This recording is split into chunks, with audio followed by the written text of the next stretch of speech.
Okay guys, I want to talk about the most underrated skill that I think web developers need to have.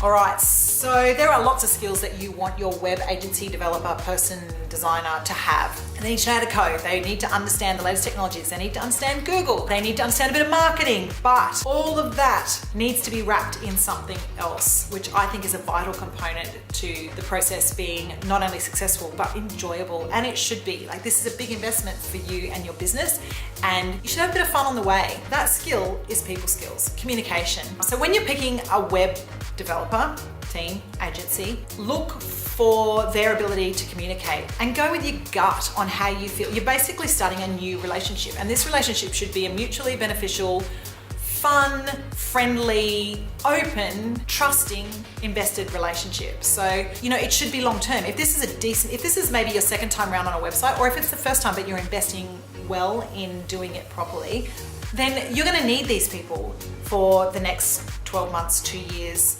however long, to help you maintain, keep the site secure, do updates. You might need to pivot and change some sections of it. So while you'll be able to update content, no doubt, or you should be able to, you will need to build a relationship with them. Do they communicate well and properly? Do you feel good having a conversation with them? Will they answer the phone, answer an email, and not take 2 weeks, 3 weeks to get back to you? These are all the things that people list constantly as frustrations with their web developers. And I think it's because a lot of really smart technical people are often not very good at the communication side of things or the people skills side. And it's as important in terms of a project's success. Can they receive critical feedback well? This is a massive thing when working with creatives. It's easy to be defensive because obviously creative industries, you are putting your creative soul on the line for commercial purposes. However, the important bit in that is commercial services. Taking critical feedback well, listening to it and not having your ego offended, but taking it on board and iterating with it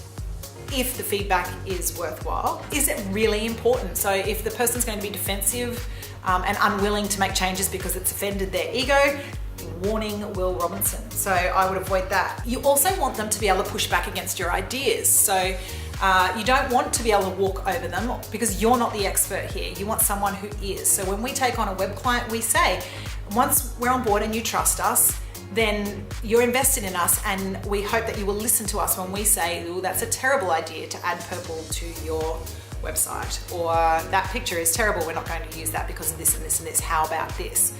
So the pushing back is an important skill. The other thing is, can they show you their processes? So just show you how they work and tell you how it's going to roll. So again, communicating so that you're all on the same page, you know where the project's at, and you know when you're expected to do something and when they're expected to deliver something to you.